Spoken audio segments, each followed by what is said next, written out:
আজকে আমি তোমাদের সামনে কাঁচা দুটো আলু দিয়ে ও এক বাটি সুজি দিয়ে এত সুন্দর একটি ডোনাটের রেসিপি দেখাবো। শেপটা আমি ডোনাট দিয়েছি, কিন্তু এটি একদম স্বাস্থ্যকর একটি স্ন্যাক্স। এটা কিন্তু বাড়ির বাচ্চা থেকে বড় সবারই খুব প্রিয়। তোমরা জাস্ট একবার বাড়িতে বানাও, আর আমার রেসিপি দেখে বানালে কিন্তু অবশ্যই আমাকে জানিও। আজকে আমি তোমাদের সামনে নিয়ে চলে এসেছি খুবই অল্প উপকরণে খুব সুন্দর একটি স্ন্যাক্স। তার জন্য লাগবে মেন উপকরণ দুটো আলু, লাগছে এখানে এক বাটি সুজি, এখানে নিয়েছি আমি 3-4টে ডাল কারি পাতা কুচি করে, এখানে নিয়েছি 4টে কাঁচা লঙ্কা কুচি, এখানে নিয়েছি তিলটা আমি রান্নার সময় তোমাদেরকে মাপটা বলছি, আর লাগবে রান্নার জন্য সাদা তেল, লবণ, আর লাগবে চিলি ফ্লেক্স। এখানে যে দুটো আলু আমি নিয়েছি, তোমরা কিন্তু আলুর সাইজটা বড় ছোট নিজেদের মাপ মতো নিয়ে নেবে। প্রথমেই একটা গ্রেটারের সাহায্যে আমি আলুটাকে গ্রেট করে নেব। অবশ্যই কিন্তু আলুটাকে গ্রেট করে নিতে হবে, তবে কিন্তু এই রান্নার স্বাদটা খুব ভালো আসবে।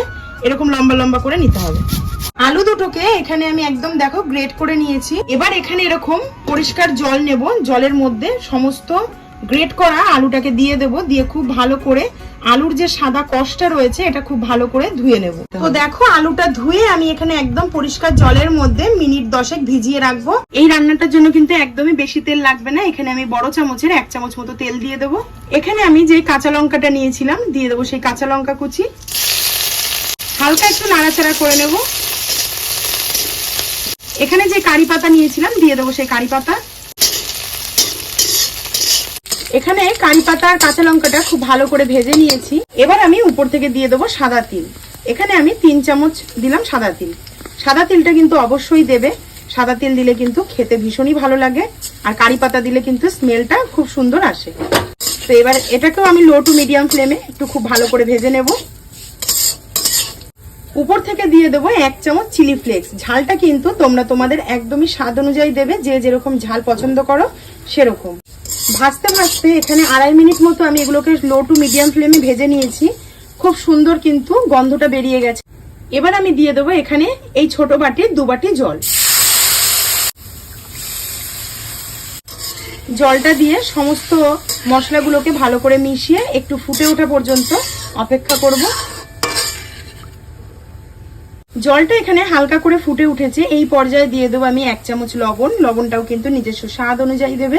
ঝাল ও লবণের ব্যালেন্সের জন্য আমি এখানে দিয়ে দিলাম 1/4 টিস্পুন চিনি।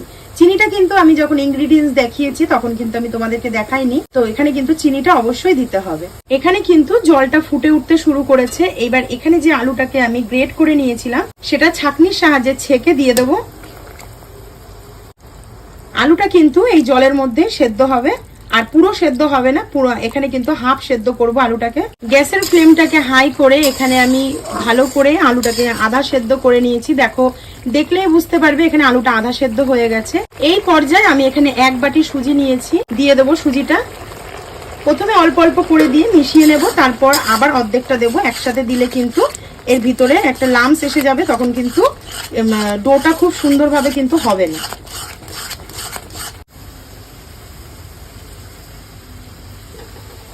সমস্ত সুজিটাই এখানে আমি দিয়ে দিলাম। এবার খুব ভালো করে একটা ডো তৈরি করে নেব।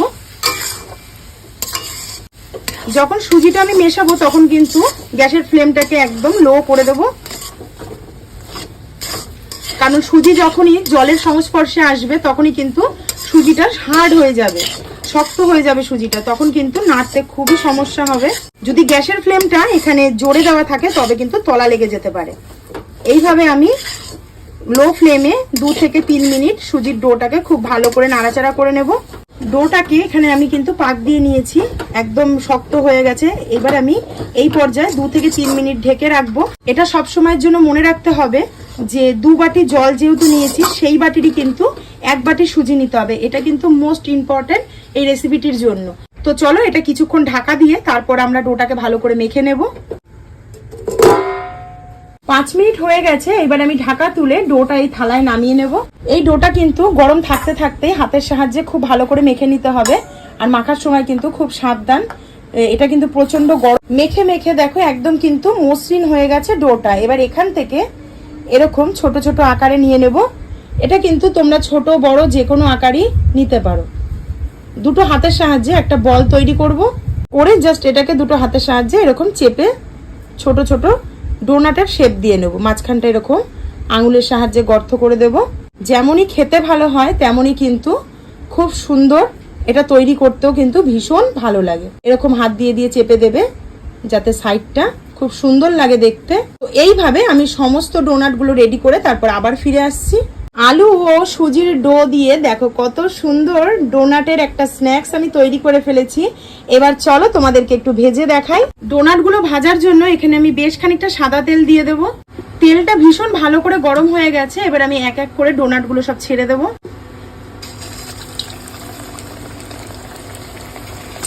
গ্যাসের ফ্লেমটা কিন্তু এখানে হাই থাকবে, লো করা যাবে না। আর তেলের মধ্যে দিয়েই একটু উল্টে পাল্টে দিলে কিন্তু দুপাশে কালারটা খুব সুন্দর আসবে। খুব হালকা হাতে একটু নাড়াচাড়া করবে, নয়তো ভেঙে যাওয়ার সম্ভাবনা থাকে। অপর পিঠগুলো উল্টে দিচ্ছি এখানে আমি। খুব সহজে এবং স্বাস্থ্যকর একটি স্ন্যাক্স আমি তোমাদেরকে আশা করি বোঝাতে পারলাম যে কতটাই সহজ বাড়িতে বানানো। তো এইভাবে অবশ্যই বাড়িতে বানিয়ে নিজেরা খাও এবং বাড়ির বাচ্চাদেরকে খাও, ভীষণ ভালো লাগবে। এগুলো কিন্তু একভাবে গরম তেলের মধ্যে একদিকে রাখা যাবে না, বারংবার কিন্তু উল্টে পাল্টে খুব ভালো করে এপিট ওপিট করে ভেজে নিতে হবে। এখানে টোটাল আমার 7 থেকে 8 মিনিট লেগেছে low to high, medium to high ফ্লেমে এই ডোনাটগুলোকে ভেজে নেওয়ার জন্য। তো দেখো এখানে কিন্তু কালার একদম চেঞ্জ হয়ে গেছে। তো এবার আমি এগুলোকে সব তুলে নেব। আশা করি তোমরা বুঝতে পারলে যে কত সহজ এই রেসিপিটি বানানো। বড় থেকে বাচ্চা প্রত্যেকেরই কিন্তু এই রেসিপি ভীষণই ভালো লাগবে। অবশ্যই আমার রেসিপি দেখে যদি ট্রাই করো আমাকে কমেন্ট সেকশনে জানাতে ভুলো না। তোমাদের কমেন্ট পড়তে বা তার রিপ্লাই করতে আমার কিন্তু ভীষণ ভালো লাগে। সমস্ত ডোনাটগুলো আমার এখানে ভাজা হয়ে গেছে। দেখে কিন্তু মনেই হচ্ছে না যে সুজি দিয়ে বানানো। কতটা লোভনীয় হয়েছে এবং ভীষণই মজাদার কিন্তু এই রেসিপি। তো তোমাদেরকে আমি একটা ভেঙে দেখাচ্ছি, দেখো কেমন লাগছে, কতটা মচমচে হয়েছে দেখো।